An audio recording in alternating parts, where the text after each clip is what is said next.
Эфир телеканала «Якутия-24» продолжает выпуск новостей. В студии Сергей Михедов. Здравствуйте. Коротко о главных темах к этому часу. Держать эпидситуацию в Сунтарском районе на особом контроле. Айсан Николаев находится сегодня в Элусе с рабочим визитом. В здании Республиканского училища Олимпийского резерва открыли инфекционный стационар, где разместят воспитанников. И магия киноиндустрии помогает туристическому бизнесу. В Таллине после съемок голливудского фильма «Довод» открылась новая экскурсия.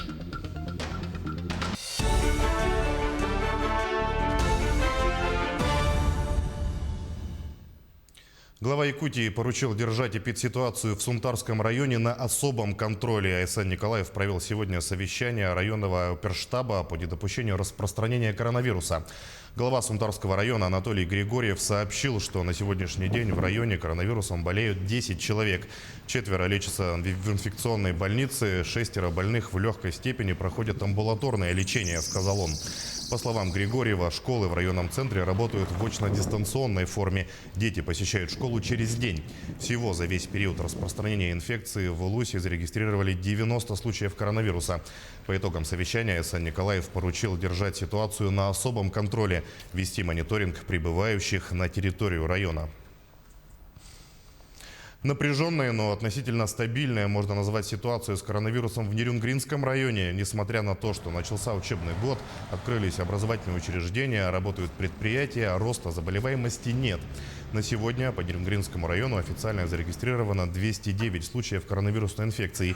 Из них 198 заболевших взрослые, 11 дети. Во всех учреждениях района продолжается профилактическая работа. Роспотребнадзор призывает жителей Южной Якутии соблюдать меры профилактики. Поскольку город является наиболее крупным населенным пунктом нашего района, соответственно, и заболеваемость здесь самая крупная. То есть всего по городу зарегистрировано 178 случаев коронавирусной инфекции. И по остальным населенным пунктам не более 2 десятков. То есть в целом вся ситуация остается относительно спокойной. Воспитанников Республиканского училища Олимпийского резерва в связи с открытием инфекционного стационара в здании разместят в гостиницах и общежитиях Якутска. Об этом нашему телеканалу сообщила заместитель руководителя регионального оперштаба Ольга Балабкина. Инфекционный стационар с 19 сентября начал принимать больных коронавирусом в легкой форме. Перед принятием этого решения была очень четко проработана схема. В системе спорта республики есть другие помещения, в которых спортсмены могут жить и продолжать занятия.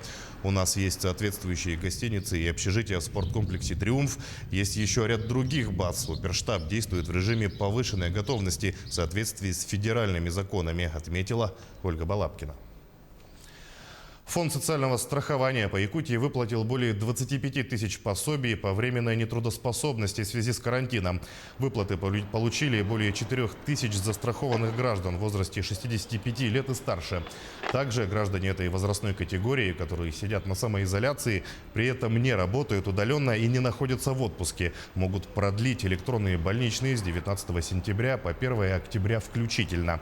Для этого им не нужно предоставлять дополнительные сведения и документы. Расчет пособия проводят по общим правилам. Кроме того, при стаже работы более 8 лет дней, проведенные на больничном, оплачивают 100%. За весь период, если в целом сказать, что было 4 федеральных периода, то есть по постановлению правительства, там было оплачено более 10 тысячам застрахованных. Если говорить о том, что мы перешли уже в соответствии с указами главы республики, было выплачено более 14 тысяч застрахованных. И в целом более 400 тысяч рублей было выплачено вот за весь этот период. Несмотря на опасную инфекцию, внеурочная жизнь в школе поселка Ленинский Алданского района по-прежнему насыщенная и интересная. Меры безопасности, предусматривающие ряд запретов и ограничений, не отменяют интеллектуально-творческую деятельность. Все проекты и задумки реализуются дистанционно. Сегодня в школе Ленинского учатся примерно 100 детей. Конкурсы, выставки, ярмарки, благотворительные акции, научная работа. Поселковая обитель знаний всегда славилась разноплановой досуговой деятельностью. Наступивший год год исключением не стал. Только в течение первых 3 недель в жизнь были воплощены несколько грандиозных идей. Впереди масса мероприятий, подготовка к которым идет полным ходом.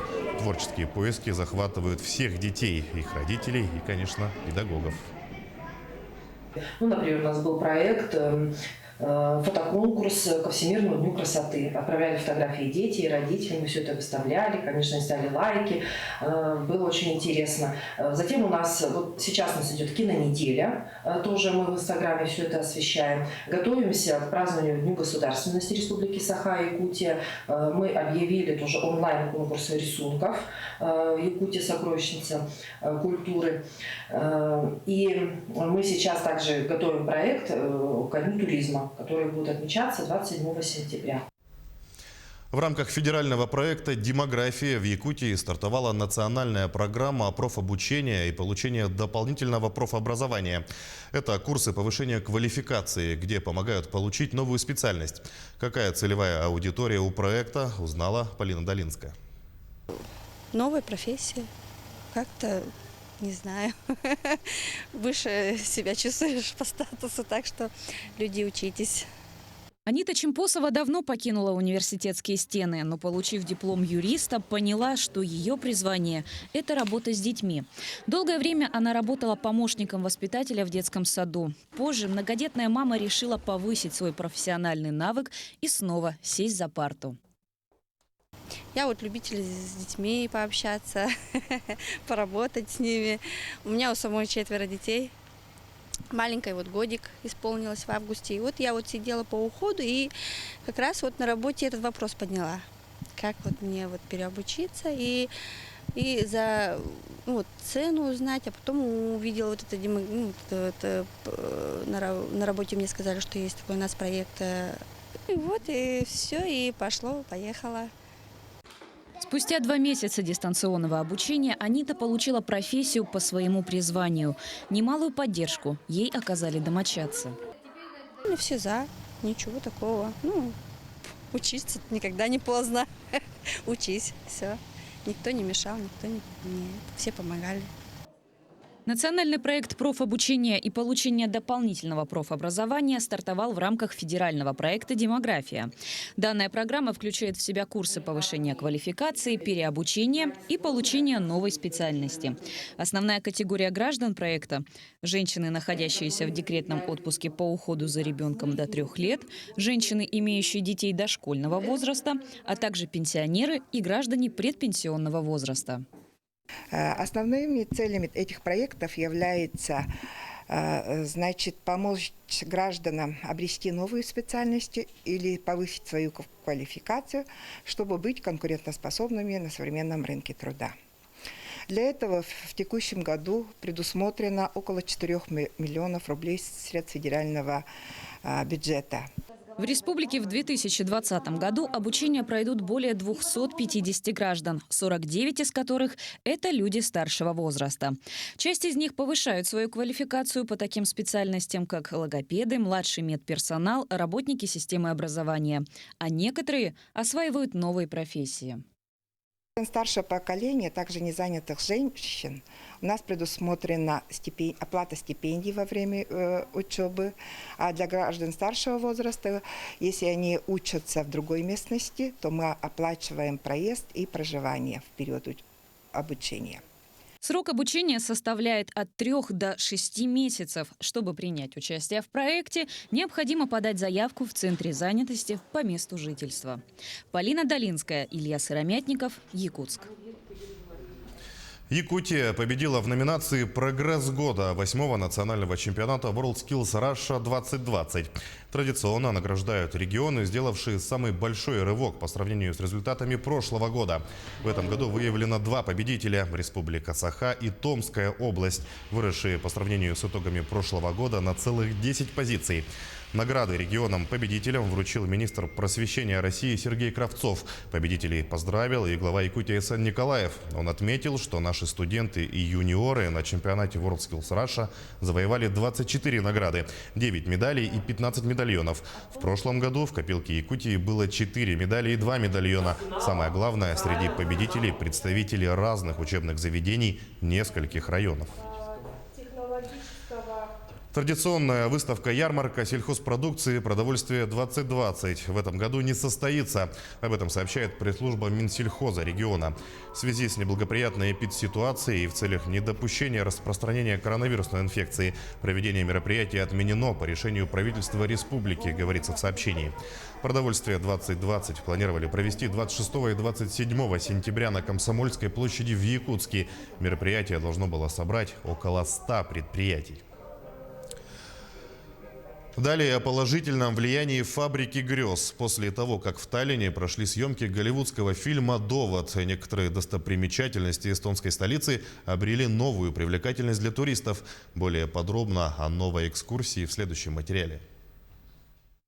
Изначально некоторые жители Таллина без особого энтузиазма восприняли известие о планах британского американского режиссера Кристофера Нолана снимать свой фильм в их городе. Однако впоследствии их мнение изменилось. Все заразились вот этой идеей праздника, идеей того, что о нас узнают в Голливуде, о нас покажут по всему миру. И постепенно люди приняли это как факт. И сейчас все очень довольны, то, что они тогда согласились. Фильм был снят в Таллине и с огромным удовольствием смотрят свой родной город на экранах кинотеатров. Впрочем, Таллин к киношным съемкам привык давно, но именно Нолан помог эстонской столице примерить новое амплуа. Если раньше под прицел кинокамер попадали лишь улочки старого города, то теперь мировой зритель увидел и другую сторону города, в том числе наследие советской архитектуры. А некоторым жителям столицы посчастливилось принять и непосредственное участие в съемках. Все это было так, необычайно,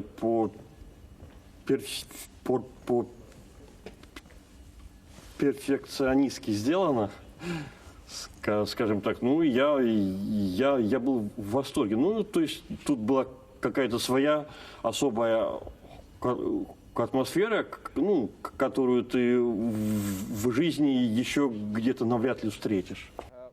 Съемки художественного фильма «Довод» продолжались в Таллине в течение 7 недель летом 2019 года. Помимо Эстонии, фильм снимали еще в 6 странах – Дании, Индии, Италии, Норвегии, Великобритании и США. Мировая премьера ленты уже состоялась. Полина Долинская, Николай Коровин, Таллин, Эстония. К этому часу пока все новости. Наши корреспонденты продолжают следить за развитием событий. Оставайтесь с нами.